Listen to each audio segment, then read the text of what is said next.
ನಮಸ್ಕಾರ ಸ್ನೇಹಿತರೆ, crazy star Ravichandran ಜೀವನದ ಕತೆ ಗೊತ್ತಾ? ಇವರ ತಂದೆ ವೀರಸ್ವಾಮಿ ದೊಡ್ಡ ನಿರ್ಮಾಪಕರಾಗಿದ್ದು ಹೇಗೆ? ರವಿಚಂದ್ರನ್ ಸಿನಿ ಇಂಡಸ್ಟ್ರಿಗೆ ಬರೋ ಮುನ್ನ ಮಾಡಿದ್ದೇನು? ಕನ್ನಡ ಇಂಡಸ್ಟ್ರಿಯಲ್ಲಿ ಇವರ ಸಾಧನೆ ಎಂತದ್ದು ಗೊತ್ತಾ? ಹಂಸಲೇಖರಿಂದ ದೂರ ಆಗಿದ್ದು ಯಾಕೆ? ಇವರ ಮಕ್ಕಳು ಏನ್ ಮಾಡ್ತಿದ್ದಾರೆ ಗೊತ್ತಾ? ಎಲ್ಲವನ್ನು ಈ ವಿಡಿಯೋದಲ್ಲಿ ಡೀಟೇಲ್ ಆಗಿ ಹೇಳ್ತೀವಿ. ಅದಕ್ಕೂ ಮುನ್ನ ನೀವಿನ್ನೂ ನಮ್ಮ ಚಾನಲ್ಗೆ ಸಬ್ಸ್ಕ್ರೈಬ್ ಆಗಿಲ್ಲ ಅಂದ್ರೆ ಈಗಲೇ ಆಗಿ ನಮ್ಗೆ ಸಪೋರ್ಟ್ ಮಾಡಿ. ನಿಮ್ಮ ಬೆಂಬಲ ನಮಗೆ ತುಂಬಾ ಮುಖ್ಯ. 1960ರ ಮೇ 30ರಂದು ಜನನ. ಕ್ರೇಜಿ ಸ್ಟಾರ್ ರವಿಚಂದ್ರನ್ 1960ರ ಮೇ 30ರಂದು ಬೆಂಗಳೂರಲ್ಲಿ ಜನಿಸಿದ್ರು. ತಂದೆ ಎನ್ ವೀರಸ್ವಾಮಿ ಮೊದಲಿಯಾರ್, ತಾಯಿ ಪಟ್ಟಮ್ಮಳ್ಳ ಅಂತ. 14 ಜನ ಮಕ್ಕಳಲ್ಲಿ 5 ಉಳಿದುಕೊಂಡಿದ್ರು. ಅವರಲ್ಲಿ ರವಿಚಂದ್ರನ್ ಕೂಡ ಒಬ್ಬರು. ಇವರ ಸಹೋದರ ಬಾಲಾಜಿ ಕೂಡ ಸಿನಿರಂಗದಲ್ಲಿ ಗುರುತಿಸಿಕೊಂಡಿದ್ದಾರೆ. ಕಲೈವಾಣಿ, ವಿಜಯ ಮತ್ತು ಕವಿತಾ ಅನ್ನೋ ಸಹೋದರಿಯರು ಇದ್ದಾರೆ. ಮೊದಲ ಮಗಳಾದ್ಮೇಲೆ ತಾಯಿ ಬೇಗನೆ ಕನ್ಸೀವ್ ಆಗಿದ್ರು. ತುಂಬಾ ಬೇಗ ಆಗೋಯ್ತಲ್ಲ ಅಂತ ತಾಯಿಯವರಿಗೆ ಟೆನ್ಷನ್ ಆಗಿತ್ತು. ಹೀಗಾಗಿ ಪಪ್ಪಾಯ ತಿಂದು ಹೊಟ್ಟೆಯಲ್ಲೇ ಮಗು ಕರಗಿಸಲು ಯತ್ನಿಸಿದ್ರು. ಆದ್ರೆ ಪಪ್ಪಾಯ ಹೊಟ್ಟೆಲಿದ್ದ ಮಗುವನ್ನ ಕರಗಿಸಲಿಲ್ಲ. ಹೀಗೆ ಉಳಿದುಕೊಂಡ ಮಗುವೇ ರವಿಚಂದ್ರನ್. ಮಗ ಜನಿಸಿದ್ದಕ್ಕೆ ತಂದೆ ತಾಯಿ ತುಂಬಾನೇ ಖುಷಿ ಪಟ್ಟಿದ್ರು. ಮಗನಿಗೆ ಮೊದಲು ರವಿರಾಜ್ ಅಂತ ಹೆಸರು ಇಟ್ಟಿದ್ರು. ತಂದೆ ವೀರಸ್ವಾಮಿ ಪ್ರೊಡಕ್ಷನ್ ಕಂಪನಿ ಒಂದರಲ್ಲಿ ಆಫೀಸ್ ಬಾಯ್ ಆಗಿ ಕೆಲಸ ಮಾಡ್ತಿದ್ರು. ಪ್ರೊಡಕ್ಷನ್ ವಸ್ತುಗಳನ್ನ ಹೊತ್ಕೊಂಡು ಓಡಾಡಿದ್ದ ದಿನಗಳು ಇದ್ವು. ಆದ್ರೆ ನಂತರದಲ್ಲಿ ಈಶ್ವರಿ ಪ್ರೊಡಕ್ಷನ್ಸ್ ಅನ್ನೋ ಸಂಸ್ಥೆಯನ್ನ ಕಟ್ಟಿ ನಿರ್ಮಾಪಕರಾದ್ರು. ಅದು ಕೂಡ ಅಂತಿಂತ ನಿರ್ಮಾಪಕ ಅಲ್ಲ, ಸ್ಯಾಂಡಲ್ವುಡ್ ನ ದಿಗ್ಗಜರೆಲ್ಲರಿಗೂ ಇವರು ನಿರ್ಮಾಣ ಮಾಡಿದ್ದಾರೆ. ಇಂಥವರ ಮಗನಾಗಿ ಜನಿಸಿದ ರವಿಚಂದ್ರನ್ ಅದ್ಭುತವಾಗಿ ಬಾಲ್ಯದ ದಿನಗಳನ್ನ ಕಳೆದ್ರು. ಯಾವುದಕ್ಕೂ ಕೊರತೆ ಅನ್ನೋದೇ ಇರ್ಲಿಲ್ಲ. ಓದಿನಲ್ಲಿ ತುಂಬಾ ಹಿಂದಿದ್ದ ರವಿಮಾಮ. ರವಿಚಂದ್ರನ್ಗೆ ಮೊದಲಿಂದಲೂ ಓದಿನಲ್ಲಿ ಆಸಕ್ತಿ ಇರಲಿಲ್ಲ. 6ನೇ ಕ್ಲಾಸ್ನಲ್ಲಿ ರವಿಚಂದ್ರನ್ ಫೇಲ್ ಕೂಡ ಆಗಿದ್ರು. ಹೀಗಾಗಿ ಒಂದೇ ಕ್ಲಾಸ್ನಲ್ಲಿ ರವಿಚಂದ್ರನ್ ಮತ್ತವರ 2 ಸಹೋದರಿಯರು ಓದ್ತಿದ್ರು. ನಂತರ ಕಾಲೇಜು ಮೆಟ್ಟಿಲು ಹತ್ತಿದಾಗಲೂ ರವಿಚಂದ್ರನ್ ಓದ್ಲಿಲ್ಲ. ಓದೋದ್ ಬಿಡಿ, ಕ್ಲಾಸ್ಗೆ ಹೋಗ್ತಿರ್ಲಿಲ್ಲ. ಕಾಲೇಜಿನ ಕಾಂಪೌಂಡ್ ಮೇಲೆ ಕುಳಿತು ಫ್ರೆಂಡ್ಸ್ ಜೊತೆ ಹರಟೆ ಹೊಡಿತಿದ್ರು. ಹೊಸ ಸಿನಿಮಾ ಬಂದ್ರೆ ಹೋಗಿ ನೋಡ್ತಿದ್ರು. ಈ ನಡುವೆ ಕಾಲೇಜಲ್ಲಿ ಒಂದು ಹುಡುಗಿ ಜೊತೆ ಪ್ರೀತಿಯಲ್ಲಿ ಬಿದ್ರು. 1 ವರ್ಷ ಇಷ್ಟಪಟ್ರು ಆಕೆಗೆ ಧೈರ್ಯವಾಗಿ ಪ್ರೀತಿಯನ್ನ ಹೇಳಿಕೊಳ್ಳಿಲ್ಲ. ಹಠಕ್ಕೆ ಬಿದ್ದು ಮ್ಯಾಜಿಕ್ ಕಲಿತಿದ್ದ ರವಿಚಂದ್ರನ್ ತನ್ನ ಹುಡುಗಿಗೋಸ್ಕರ ಕಾಲೇಜಿನಲ್ಲಿ ಶೋ ನಡೆಸಿದ್ರಂತೆ. ಹೀಗೆ ಕಾಲೇಜು ದಿನಗಳನ್ನ ಕಳೆದ ರವಿಚಂದ್ರನ್ ಸಿನಿಮಾ ಇಂಡಸ್ಟ್ರಿಗೆ ಕಾಲಿಟ್ರು. ರವಿಚಂದ್ರನ್ ಕ್ರೇಜಿ ಸ್ಟಾರ್ ಆಗಿದ್ದು ಹೇಗೆ? ರವಿಚಂದ್ರನ್ 1968ರಲ್ಲಿ ಧೂಮಕೇತು ಮತ್ತು 1971ರಲ್ಲಿ ಕುಲಗೌರವ ಅನ್ನೋ ಸಿನಿಮಾದಲ್ಲಿ ಬಾಲನಟರಾಗಿ ಕಾಣಿಸಿಕೊಂಡ್ರು. ಆದ್ರೆ ಕಾಲೇಜು ಮುಗಿದು ಸಿನಿ ಇಂಡಸ್ಟ್ರಿಗೆ ಬಂದಾಗ ನಮ್ಮಪ್ಪನೇ ನಿರ್ಮಾಪಕ ಅಂತ ಡೈರೆಕ್ಟ್ ಆಗಿ ಹೀರೋ ರೋಲ್ ಮಾಡ್ಲಿಲ್ಲ. ಕದೀಮ ಕಳ್ಳರು, ಚಕ್ರವ್ಯೂಹ ಸೇರಿದಂತೆ ಹಲವು ಸಿನಿಮಾಗಳಲ್ಲಿ ಕೋ ಪ್ರೊಡ್ಯೂಸರ್ ಆದ್ರು. ಜೊತೆಗೆ ಸಪೋರ್ಟಿಂಗ್ ರೋಲ್ ಗಳಲ್ಲಿ ಕಾಣಿಸಿಕೊಂಡ್ರು. ಇದಾದ್ಮೇಲೆ 1984ರಲ್ಲಿ ಪ್ರೇಮಿಗಳ ಸವಾಲ್ ಅನ್ನೋ ಸಿನಿಮಾ ಮೂಲಕ ನಾಯಕ ನಟರಾಗಿ ಹೊರಹೊಮ್ಮಿದ್ರು. ಪ್ರಳಯಾಂತಕ, ಸ್ವಾಭಿಮಾನ ಸಿನಿಮಾಗಳಿಗೆ ಒಳ್ಳೆಯ ಪ್ರತಿಕ್ರಿಯೆ ಸಿಕ್ತು. ಆದ್ರೆ 1987ರಲ್ಲಿ ತೆರೆಕಂಡ ಪ್ರೇಮಲೋಕ ಸಿನಿಮಾ ಅವರ ಕರಿಯರ್ನೇ ಬದಲಿಸಿ ಬಿಡ್ತು. ಕನ್ನಡ ಸಿನಿರಂಗದಲ್ಲಿ ವಿನೂತನ ಪ್ರಯತ್ನ ಅದಾಗಿತ್ತು. ಈ ಸಿನಿಮಾ ಮೂಲಕ ರವಿಚಂದ್ರನ್ ನಿರ್ದೇಶನದಲ್ಲೂ ಸಹಿ ಎನಿಸಿಕೊಂಡ್ರು. ಕ್ರೇಜಿ ಸ್ಟಾರ್ ಆಗಿ ಹೊರಹೊಮ್ಮಿದ್ರು. ಇದಾದ್ಮೇಲೆ ರವಿಚಂದ್ರನ್ ಬತ್ತಳಿಕೆಯಿಂದ ಸಾಲು ಸಾಲು ಸೂಪರ್ ಹಿಟ್ ಸಿನಿಮಾಗಳು ಬಂದ್ವು. ಶಾಂತಿ ಕ್ರಾಂತಿ ಮೂಲಕ ಇತಿಹಾಸ, ಪ್ರೇಮಲೋಕ ಗೆದ್ಮೇಲೆ ಬ್ರಹ್ಮ ವಿಷ್ಣು ಮಹೇಶ್ವರ, ರಣಧೀರ, ಅಂಜದ ಗಂಡು, ಯುದ್ಧಕಾಂಡ, ಯುಗ ಪುರುಷದಂತಹ ಅದ್ಭುತ ಸಿನಿಮಾಗಳನ್ನ ಕೊಟ್ರು. ಆದ್ರೆ 1989ರಲ್ಲಿ ತೆರೆಕಂಡ ಕಿಂದರಿ ಜೋಗಿ ಸಿನಿಮಾ ಕ್ರೇಜಿ ಸ್ಟಾರ್ಗೆ ದೊಡ್ಡ ಹೊಡೆತ ಕೊಡ್ತು. ಇದಾದ್ಮೇಲೆ ಬಂದ ರಾಮಾಚಾರಿಯನ್ನ ಜನ ತಲೆ ಮೇಲೆ ಹೊತ್ತು ತಿರುಗಿದ್ರು. ಆದ್ರೆ ರವಿಚಂದ್ರನ್ ಆಗಾಗಲೇ ದೊಡ್ಡ ಕ್ರಾಂತಿಗೆ ರೆಡಿಯಾಗಿದ್ರು. ಅದೇ ಶಾಂತಿ ಕ್ರಾಂತಿ ಸಿನಿಮಾ ಮೂಲಕ. ಇದು ಭಾರತ ಚಿತ್ರರಂಗದ ಇತಿಹಾಸದಲ್ಲೇ ಮೊದಲ ಪ್ಯಾನ್ ಇಂಡಿಯಾ ಸಿನಿಮಾ ಆಗಿತ್ತು. ಅದು ಕೂಡ ಈಗಿನ ರೀತಿ ಒಂದು ಭಾಷೆಯಲ್ಲಿ ಶೂಟ್ ಮಾಡಿ ನಂತರ ವಾಯ್ಸ್ ಡಬ್ಬಿಂಗ್ ಮಾಡಿದ್ದಲ್ಲ. ಬದಲಾಗಿ ಎಲ್ಲಾ ಭಾಷೆಗೂ ಆಯಾ ಭಾಷೆಯ ಕಲಾವಿದರನ್ನೇ ಇಟ್ಕೊಂಡು ಸಪರೇಟ್ ಆಗಿ ಶೂಟ್ ಮಾಡಿದ ಸಿನಿಮಾ. ಎಲ್ಲ ಆಗಿನ ಕಾಲಕ್ಕೆ ಒಂದು ಸಿನಿಮಾಗೆ 1 ಕೋಟಿ ಆಸುಪಾಸಿನಲ್ಲಿ ದುಡ್ಡು ಖರ್ಚು ಮಾಡ್ತಿದ್ರು. ಆದ್ರೆ ರವಿಚಂದ್ರನ್ ಶಾಂತಿ ಕ್ರಾಂತಿಗೆ 10 ಕೋಟಿ ಖರ್ಚು ಮಾಡಿದ್ರು. ಇದು ಕೂಡ ಭಾರತೀಯ ಚಿತ್ರರಂಗದ ಇತಿಹಾಸದಲ್ಲಿ ಮೊದಲಾಗಿತ್ತು. 1987ರಲ್ಲಿ ಈ ಐತಿಹಾಸಿಕ ಸಿನಿಮಾದ ಶೂಟಿಂಗ್ ಶುರುವಾಗಿತ್ತು. ಬರೋಬ್ಬರಿ 4 ವರ್ಷ ಶೂಟಿಂಗ್ ನಡೆದು 1991ರಲ್ಲಿ ರಿಲೀಸ್ಗೆ ರೆಡಿ ಆಯ್ತು. 4 ವರ್ಷಗಳ ಕಾಲ ನೂರಾರು ಪುಟಾಣಿ ಮಕ್ಕಳನ್ನ ಇಟ್ಕೊಂಡು ನೂರಾರು ಕಲಾವಿದರ ದಂಡಿನ ಜೊತೆ ಈ ಚಿತ್ರದ ಶೂಟಿಂಗ್ ನಡೆದಿತ್ತು. ಬೇರೆ ಭಾಷೆಗಳಲ್ಲಿ ತೆಲುಗಿಗೆ ನಾಗಾರ್ಜುನ್, ಹಿಂದಿ ಮತ್ತು ತಮಿಳಿಗೆ ರಜನಿಕಾಂತ್ ಬಣ್ಣ ಹಚ್ಚಿದ್ರು. ಶಾಂತಿ ಕ್ರಾಂತಿಯಿಂದ ಭಾರಿ ನಷ್ಟ. ಆಗಿನ ಕಾಲದಲ್ಲಿ ಈಗ ಇರುವಂತೆ ಮೀಡಿಯಾಗಳು ಇರ್ಲಿಲ್ಲ. ಪ್ಯಾನ್ ಇಂಡಿಯಾ ಅಂದ್ರೆ ಏನಂತಾನೆ ಜನಕ್ಕೆ ಗೊತ್ತಿರದ ಟೈಮ್ ಅದಾಗಿತ್ತು. ಸಿನಿಮಾ ಶೂಟಿಂಗ್ ಹೇಗ್ ನಡೀತು, ವಿಶೇಷತೆ ಏನು ಸಿನಿಮಾದು ಅಂತ ಜನಕ್ಕೆ ಗೊತ್ತಾಗ್ಲಿಲ್ಲ.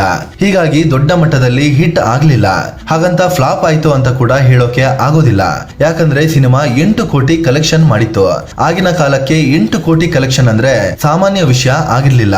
ಆದ್ರೆ ಸಿನಿಮಾಗೆ ಮಾಡಿದ್ದ ಖರ್ಚು ಜಾಸ್ತಿ ಇದ್ದಿದ್ರಿಂದ ರವಿಚಂದ್ರನ್ಗೆ ಭಾರಿ ಲಾಸ್ ಆಯ್ತು. ಮರು ವರ್ಷವೇ ಅಂದ್ರೆ 1992ರಲ್ಲಿ ತಂದೆ ಎನ್ ವೀರಸ್ವಾಮಿ ವಿಧಿವಶರಾದ್ರು. ಶಾಂತಿ ಕ್ರಾಂತಿ ಕೈ ಸುಟ್ಟ ಮೇಲೆ ರವಿಚಂದ್ರನ್ ಇಂಥ ಪ್ರಯೋಗಗಳನ್ನ ಕಡಿಮೆ ಮಾಡಿದ್ರು. ಒಂದು ವೇಳೆ ಶಾಂತಿ ಕ್ರಾಂತಿ ಹಿಟ್ ಆಗಿದ್ರೆ ಕತೆ ಬೇರೆನೆ ಇರ್ತಿತ್ತು. ಕನ್ನಡದಲ್ಲಿ ಮತ್ತಷ್ಟು ಅದ್ಭುತ ಸಿನಿಮಾಗಳು ಬರ್ತಿದ್ವು ಅಂತ ಈಗಲೂ ಸಿನಿ ರಂಗದ ದಿಗ್ಗಜರು ಮಾತಾಡ್ಕೋತಾರೆ. ಇನ್ನು ಶಾಂತಿ ಕ್ರಾಂತಿ ಫೇಲ್ಯೂರ್ ಆದ್ಮೇಲೂ ರವಿಚಂದ್ರನ್ 10 ಹಿಟ್ ಸಿನಿಮಾಗಳನ್ನ ಕೊಟ್ಟಿದ್ದಾರೆ. ಅದೇ ರೀತಿ ಹಲವು ಫ್ಲಾಪ್ ಗಳನ್ನ ಕೂಡ ಕಂಡಿದ್ದು ಅದರಲ್ಲಿ ಏಕಾಂಗಿ ಪ್ರಮುಖವಾಗಿದೆ. ಒಟ್ಟು 116ಕ್ಕೂ ಹೆಚ್ಚು ಸಿನಿಮಾಗಳಲ್ಲಿ ಆಕ್ಟಿಂಗ್ ಮಾಡಿದ್ದು 2014ರ ನಂತರ ಪೋಷಕ ಪಾತ್ರಗಳಲ್ಲೂ ರವಿಚಂದ್ರನ್ ಕಾಣಿಸಿಕೊಳ್ತಿದ್ದಾರೆ. 25ಕ್ಕೂ ಹೆಚ್ಚು ಸಿನಿಮಾಗಳನ್ನ ನಿರ್ಮಾಣ ಮಾಡಿದ್ದು 26 ಸಿನಿಮಾಗಳಿಗೆ ಆಕ್ಷನ್ ಕಟ್ ಹೇಳಿದ್ದಾರೆ. ಯಾವುದೇ ಪಾತ್ರದಲ್ಲಿ ಬಣ್ಣ ಹಚ್ಚಿದ್ರೂ ಸೈ ಎನಿಸಿಕೊಂಡು ಬಂದಿದ್ದಾರೆ. ಸಾಲು ಸಾಲು ಪ್ರಶಸ್ತಿಗಳನ್ನ ಕೂಡ ಬಾಚಿಕೊಂಡಿದ್ದಾರೆ. ಹಂಸಲೇಖ ಜೊತೆ ಕಿರಿಕ್ ಆಗಿದ್ದು ಹೇಗೆ, ಸಂಗೀತ ನಿರ್ದೇಶಕ ಆಗಿದ್ದು ಹೇಗೆ ರಣಧೀರ. ಹಂಸಲೇಖ ಸಂಗೀತ ಕ್ಷೇತ್ರದಲ್ಲಿ ಆಸಕ್ತಿ ಹೊಂದಿದ್ರು ಯಾವುದೇ ಸಕ್ಸಸ್ ಕಂಡಿರ್ಲಿಲ್ಲ. ರವಿಚಂದ್ರನ್ ಅವರ ನಾನು ನನ್ನ ಹೆಂಡತಿ ಸಿನಿಮಾದಲ್ಲಿ ಇಬ್ಬರು ಜೊತೆಯಾದ್ರು. ಪ್ರೇಮ ಲೋಕಕ್ಕೆ ಎಲ್ಲಾ ಹಾಡುಗಳನ್ನ ಬರೆದು ಸಂಗೀತ ಕೊಟ್ಟಿದ್ರು. ಎಲ್ಲಾ ಹಾಡುಗಳು ಸೂಪರ್ ಡೂಪರ್ ಹಿಟ್ ಆದ್ವು. ಇದಾದ್ಮೇಲೆ ರವಿಚಂದ್ರನ್ ಮತ್ತು ಹಂಸಲೇಖ ಜೋಡಿ 20 ಸಿನಿಮಾಗಳಲ್ಲಿ ಒಟ್ಟಿಗೆ ಕೆಲಸ ಮಾಡಿದ್ರು.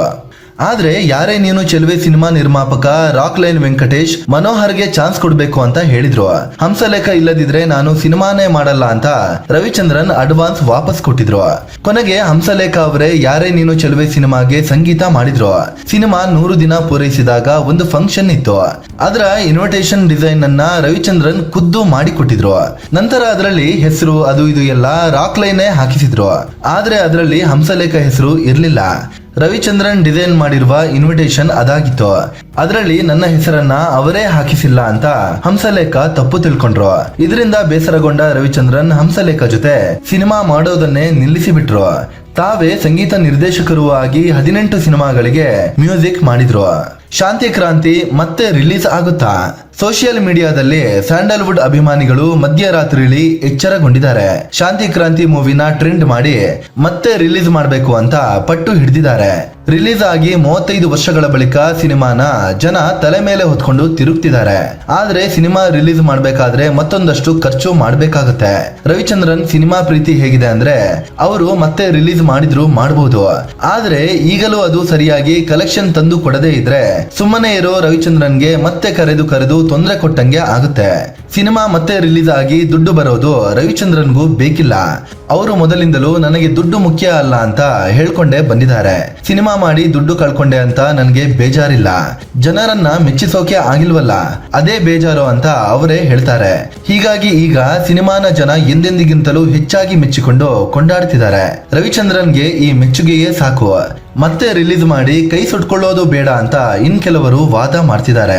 ಈ ಬಗ್ಗೆ ಮಾತನಾಡಿರುವ ಬಾಲಾಜಿ, ಸಿನಿಮಾವನ್ನ ಮತ್ತೆ ರಿಲೀಸ್ ಮಾಡೋದು ಸುಲಭ ಇಲ್ಲ, ಅದಕ್ಕೆ ಕಡಿಮೆ ಅಂದ್ರೂ 1 ವರ್ಷ ಬೇಕಾಗುತ್ತೆ ಅಂತ ಹೇಳಿದ್ದಾರೆ.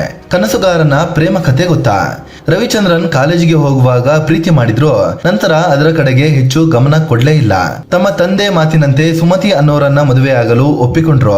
1986ರ ಫೆಬ್ರವರಿ 14ರಂದು ಪ್ರೇಮಿಗಳ ದಿನಾಚರಣೆಯಂದೇ ತಮಿಳುನಾಡಿನ ಚೆನ್ನೈನಲ್ಲಿ ಅದ್ದೂರಿಯಾಗಿ ಮದುವೆ ನಡೀತು. ದಕ್ಷಿಣ ಭಾರತ ಚಿತ್ರರಂಗದ ಘಟಾನುಘಟಿ ತಾರೆಯರು ಈ ಮದುವೆಗೆ ಸಾಕ್ಷಿಯಾಗಿದ್ರು. ರವಿಚಂದ್ರನ್ ಪತ್ನಿಯಾದ್ರೂ ಸುಮತಿಯವರು ಹೆಚ್ಚಾಗಿ ಎಲ್ಲೂ ಕಾಣಿಸಿಕೊಳ್ಳಲ್ಲ. ತಾವಾಯ್ತು ತಮ್ಮ ಕುಟುಂಬ ಆಯ್ತು ಅಂತ ಇರ್ತಾರೆ. ರವಿಚಂದ್ರನ್ ಸಿನಿಮಾದಲ್ಲಿ ಬಿಸಿ ಇದ್ರೆ ಕುಟುಂಬದ ಜವಾಬ್ದಾರಿ ಹೊತ್ತವರು ಕೂಡ ಇವರೇ. ಒಂದ್ ರೀತಿ ಇವರು ರವಿಚಂದ್ರನ್ ಬದುಕಲ್ಲಿ ಅದೃಷ್ಟವಾಗಿ ಬಂದ್ರು ಅಂತಲೂ ಹೇಳಬಹುದು. ಯಾಕಂದ್ರೆ ಮದುವೆಯಾಗಿ ಮರು ವರ್ಷವೇ ಬಿಡುಗಡೆಯಾದ ಪ್ರೇಮಲೋಕ ಸಿನಿಮಾ ರವಿಚಂದ್ರನ್ ಅವರನ್ನ ಕ್ರೇಜಿ ಸ್ಟಾರ್ ಆಗಿ ಮಾಡ್ತು. ರವಿಚಂದ್ರನ್ ಮಕ್ಕಳು ಏನು ಮಾಡ್ತಿದ್ದಾರೆ ಗೊತ್ತಾ? ರವಿಚಂದ್ರನ್ಗೆ 3 ಮಕ್ಕಳಿದ್ದಾರೆ. 2 ಗಂಡು ಮತ್ತು ಓರ್ವ ಹೆಣ್ಣು ಮಗಳು. ದೊಡ್ಡ ಮಗ ಮನೋರಂಜನ್ ಸಿನಿಮಾ ಕ್ಷೇತ್ರದಲ್ಲಿ ತೊಡಗಿಸಿಕೊಂಡಿದ್ದಾರೆ. 2017ರಲ್ಲಿ ಸಾಹೇಬ ಸಿನಿಮಾ ಮೂಲಕ ಸಿನಿರಂಗಕ್ಕೆ ಎಂಟ್ರಿ ಕೊಟ್ರು. ಇದಾದ್ಮೇಲೆ ಬೃಹಸ್ಪತಿ, ಪ್ರಾರಂಭ, ಮುಗಿಲ್ಪೇಟೆಯಂತಹ ಸಿನಿಮಾಗಳಲ್ಲಿ ನಟಿಸಿದ್ದಾರೆ. ಎರಡನೇ ಮಗ ವಿಕ್ರಮ್ ಕೂಡ 2022ರಲ್ಲಿ ತ್ರಿವಿಕ್ರಮ ಸಿನಿಮಾ ಮೂಲಕ ಸಿನಿರಂಗಕ್ಕೆ ಎಂಟ್ರಿ ಕೊಟ್ಟಿದ್ದಾರೆ. ಆದ್ರೆ ಸಕ್ಸಸ್ಗಾಗಿ ಇನ್ನೂ ವೇಟ್ ಮಾಡ್ತಿದ್ದಾರೆ. ಇನ್ನು ಮಗಳು ಗೀತಾಂಜಲಿ ಉದ್ಯಮಿ ಒಬ್ಬರನ್ನ ಮದುವೆಯಾಗಿ ನೆಮ್ಮದಿಯ ಜೀವನವನ್ನ ನಡೆಸ್ತಿದ್ದಾರೆ. ಸ್ನೇಹಿತರೆ, ಇದು ವಿ ರವಿಚಂದ್ರನ್ ಬದುಕಿನ ಕಥೆಯನ್ನ ನಿಮ್ಮ ಮುಂದಿಡುವ ಪ್ರಯತ್ನ. ನಿಮಗೆ ಏನನ್ಸುತ್ತೆ?